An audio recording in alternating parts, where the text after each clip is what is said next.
for a city statute. A lot of these regulations and a lot of these permits are going to be emanating from the city. Therefore, it's very important for Lake Forest community associations to get together. Every president should attend a council of presidents of Lake Forest homeowners associations and collaborate on, invite the city representatives and the water district representatives to come to your meetings and talk about these things so that they're aware and organize on a local level. We've done it in Rancho Santa Margarita. We have a community group there called the Community Associations of Rancho. Dove Canyon, Santa Margarita Landscape and Recreation Corporation, that's the master. Trabuco Highlands, Robinson Ranch, Rancho Cielo, and Walden. We meet on a monthly basis. And we talk about common interests, among other things. What action can we do to help the city implement a practical solution to these compliance requirements that they're going to have to live with? Write your legislators. Seek amendments favoring CIDs. Now, that takes information. I formed a group called the Alliance for Successful Communities because I saw a real need. What we do is we provide information about grants, rebates, incentives. There isn't really a centralized information resource that homeowners associations can look to find information about these opportunities. We've created a database, and we report on a regular basis on grant availability, rebates, and incentive programs so that you can take advantage of them. We also organize communities on a local level. I formed this group about a year ago, and candidly, it's still getting off the ground because I need to keep going to meetings like this, but I also have a growing law practice, and I represent most of the major master plan communities in California. I represent Newport and Coast. I won't go through them all, but all of the major master plan communities. So I volunteer my time to come out and talk to you folks in the hopes that maybe one or two of you will get the notion that you can take the lead here in Lake Forest and get on board and start scheduling regular meetings with your elected officials. But the Alliance for Successful Communities acts as a resource tool. We have a website, and it tells you about these grant opportunities. It also tells you about new laws that are coming down. It tells you all of the new things that are happening in Sacramento so that you're not caught unawares. I'm showing you this thing about money because that's really what we're talking about here. Here's a picture of Governor Schwarzenegger. He's got a big smile on his face. And underneath there it says, California leadership ending global warming. That is his legacy. That will be, this is the most important thing in his career, is the legacy he leaves for California as taking the leadership, not the federal government, California leadership ending global warming. And he's a smart guy, because what he did was he aligned himself perfectly with President Obama. California, with AB32, took the stage. Henry Waxman, who represents Malibu and some of the areas up in West LA, sits on the chair of the Energy and Commerce Committee, the most powerful man in Congress relating to energy issues and money to solve them. Let's take a look at some of the other players.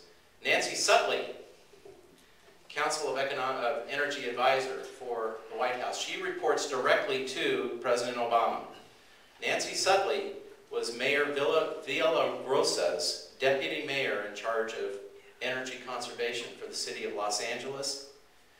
She worked on all of the campaigns for Obama, Mr. Waxman, and Schwarzenegger.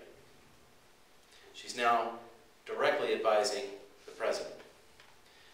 Stephen Chu, Nobel Prize laureate, Lawrence Berkeley Laboratory, is now the Department of Energy chairman. Came out of California. He's the one that devised the planning models that provide the scientific basis for those maps I showed you earlier about the consequences of sea level rise. This gentleman also helped write the manual I showed you the pages from that every city is going to have to follow. He reports directly to the president. Ms. Brown and Mr. Chu work together as the most important, powerful people on the energy scene. Carol Brown is the energy czar. She is above everybody. She reports directly to President Obama. That team, Chu and Browner,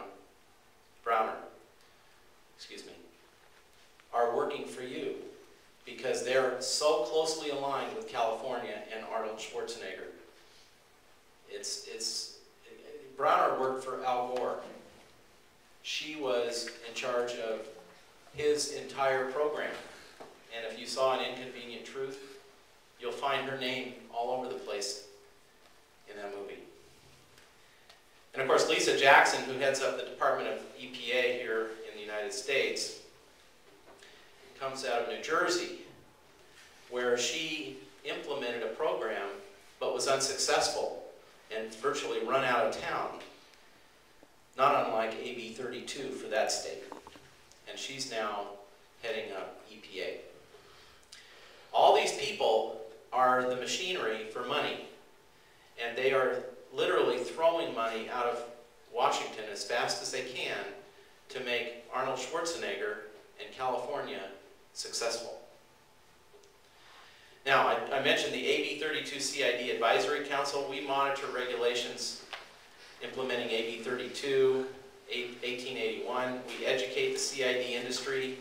We actually give a voice in the legislative process. I'm going to be going up to Sacramento May, when is that, Katie? May 18th, to lobby legislators on common interest development, homeowner association legislation and amendments. We're also publishing, I'm finalizing best management practices so that you don't have to pay a lot of money. You can just download off of our website policies, guidelines. You want to amend your CC&R so that you can include drought-tolerant plants, so that you can include artificial turf, and so on. You shouldn't have to pay a lawyer to do that. Those are pretty much standardized documents, and you can get them right off our website. Again, our website is the www, the Alliance for Successful Communities. You can find that on the press release, which is among the documents that you have in your materials tonight. So you don't need to try to remember that, but it's pretty easy. This is our logo. Let's talk about more actions that can be taken. Voluntary implementation of action. I need to, yes, sir. I'm going to try to really understand something here. You mentioned that standards are going to be set that we have to reduce our water level by 20%. And that 20% is going to be based on how much water you're using at the time that they set the standard. Correct. Is that correct? That is correct. So it's not in our best interest right now to take any water mitigation action. Yep. Because wherever we are at the time the standard is set, we're going to have to be 20% lower. Is that correct? Under the current proposed legislation, you're absolutely 100% correct. How about if we raise the water right now? Now, what you need to know is that people like myself and other people are going up to Sacramento, and we're doing a lot of arm twisting. And we're likely going to prevail and get an amendment passed that will recognize some form of credit for the provable water savings that you've been able to accomplish, say, for the last 10 years. And by that I mean, if we go to a water agency and we ask them to chart water use by community, by zip code, and we can demonstrate that there's been a significant, any kind of a measurable reduction, then we should get a credit so that the people that have done nothing don't benefit, because it's punitive. And exactly when will that standard be established? No later than August of this year. August, oh, okay, August of